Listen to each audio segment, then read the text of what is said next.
Hello students, now today we will discuss about the topic guidelines for writing the units. Students, इसमें से बहुत सारे आप में से बहुत सारे ऐसे स्टूडेंट्स हो जो अगर किसी न्यूमेरिकल्स में किसी पर्टिकुलर क्वेश्चंस में आप यूनिट्स को लिखते तो हो और लेकिन कब कहाँ कैसे उसको स्मॉल लेटर में कैसे कैपिटल लेटर्स का यूज करना होगा, क्या कैसे उसको लिखेंगे, कॉम्बिनेशंस को कैसे लिखेंगे, ढेर सारे ऐसे स्टेप्स हैं जहाँ पे आप गलतियाँ करते चले आते हो। तो आज हम इस लेक्चर में इसी पे बात करने वाले हैं कि कैसे हम किसी यूनिट को पर्टिकुलर जगह पे उस न्यूमेरिकल्स में या फिर जहाँ पे पूछा जाता है हम उसको सही ढंग से लिखें। Student, first topic is first rule for writing the unit. The symbol for a unit which is named after a scientist is written with first letter of his name in capital। Student, ऐसे बहुत सारे units हैं, ठीक है।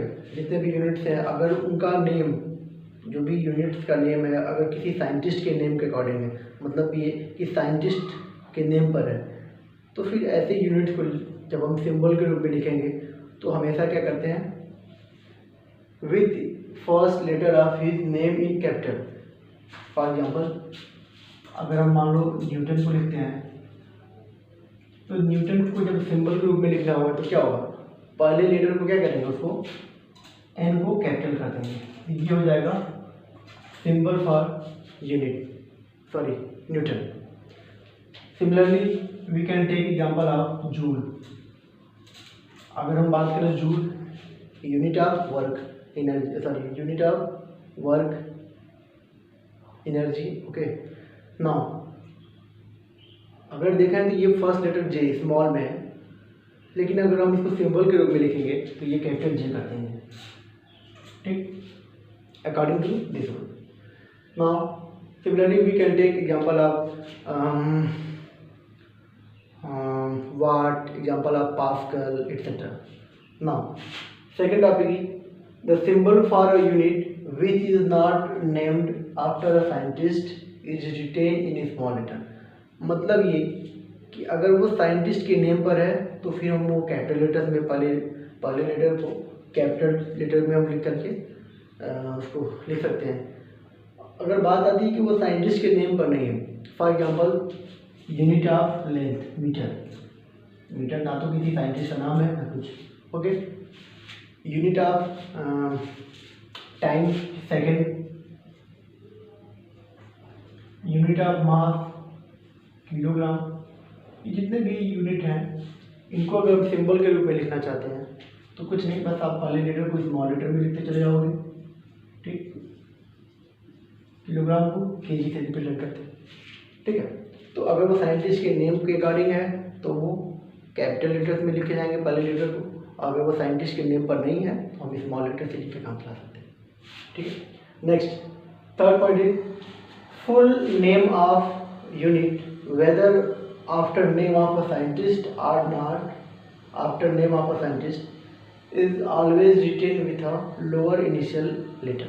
अगर कोई unit ऐसा है जो किसी साइंटिस्ट के नेम पर है या नहीं है, ठीक है, तो उसको जब भी हम फुल लेटर में, ये फर्क नहीं पड़ता कि वो साइंटिस्ट के नेम पर है या नहीं, जब भी उसको हम फुल नेम लिखेंगे तो हमेशा स्मॉल लेटर लिखेंगे। फॉर एग्जांपल मीटर,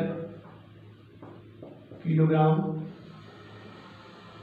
ये नहीं कि आप के कैपिटल से लिखते हो, न्यूटन, जब फुल नेम लिखेंगे तो वो स्मॉल लेटर से लिखेंगे,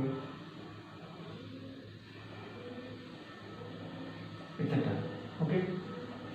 now next, a unit in its short form is never written in plural form. Suppose करो कि आप हमारे पास एक एग्जाम्पल है 10 मीटर्स, यूनिट ऑफ लेंथ। अगर हम बात करें कि किसी लेंथ की बात हो रही है कि वो 10 मीटर है, ठीक है, तो 1 से ज़्यादा है तो आप कहोगे कि प्लूरल फॉर्म है। जब आप इसको लिखोगे वापस सिंबल के रूप में तो फिर लिखते वक्त आपको ये ध्यान रखना होगा कि इसको जब भी लिखेंगे तो 10 मीटर। अब ये नहीं कि उसमें एस लगा हुआ है तो हम एस लगा दें, तो जब भी लिखना होगा तो इस चीज़ का ध्यान रखना होगा कि शॉर्ट फॉर्म में जब भी लिखेंगे, अगर वो प्लूरल फॉर्म में है, 1 से ज़्यादा है, प्लूरल फॉर्म में है, तो फिर वो कहीं ना कहीं अपने प्रीवियस रूल के अकॉर्डिंग जैसा है वैसा ही लिखा जाए, उसमें एस या एस लगाने की जरूरत नहीं है। ठीक, next, a compound unit formed by multiplication of 2 or more units is written after putting a dot, cross or leaving a space between the two symbols। अगर हम बात करें कि कंपाउंडिंग मीन्स कि अगर हम 2 या 2 से अधिक क्वांटिटी का अगर हम यूनिट क्वांटिटी को कंबाइन करके तीसरा, for example unit of sorry derived unit, जितने भी ऐसे यूनिट्स हैं जो डिराइव्ड यूनिट में आते हैं, क्योंकि वो डिपेंड करता है फंडामेंटल पे। तो अगर हम बात करें ऐसे यूनिट्स की जो 2 यूनिट्स के कॉम्बिनेशन से बनता है, तो उसको लिखते वक्त हमेशा ध्यान रखना होगा कि वो उन दोनों यूनिट के बीच में या तो स्पेस होगा या फिर डॉट होगा या क्रॉस होगा। जैसे unit of task, tau F/d होता है, फोर्स इंटू डिस्प्लेसमेंट। तो जब भी इसका यूनिट होगा, unit of force newton, newton can be written as capital N, and displacement metre, metre can be written as small है। तो जब भी हम न्यूटन मीटर लिखेंगे यूनिट ऑफ मोमेंट, तो वो कहीं ना कहीं बीच में स्पेस होगा, या फिर हम वहाँ पे चाहे तो न्यूटन मीटर डॉट लगा के लिख सकते हैं, न्यूटन डॉट मीटर, या फिर हम चाहे तो हम लिख सकते हैं न्यूटन क्रॉस मीटर। ये रूल है, ठीक है। Rule number 5। Now next, negative power is used for compound units which are formed by dividing one unit by the other। ऐसे बहुत सारे मिलेंगे डिराइव में, जो 2 यूनिट किसी एक यूनिट को जब दूसरे यूनिट से डिवाइड करते हैं, तो लिखते वक्त ध्यान रखना होगा उसको अगर हम नेगेटिव पावर के रूप में लिखना चाहते हैं तो कैसे लिखेंगे। For example we can take example of velocity, unit of velocity, वो क्या होगा, unit of velocity, rate of change of displacement is known as velocity. It mean metre पर सेकेंड। अगर हम चाहें तो लिखें मीटर पर second, and we can write metre पर second. But in form of negative power अगर हम लिखना चाहें तो फिर क्या करेंगे, यही होगा न्यूटन और इसको सेकेंड टू द पावर -1।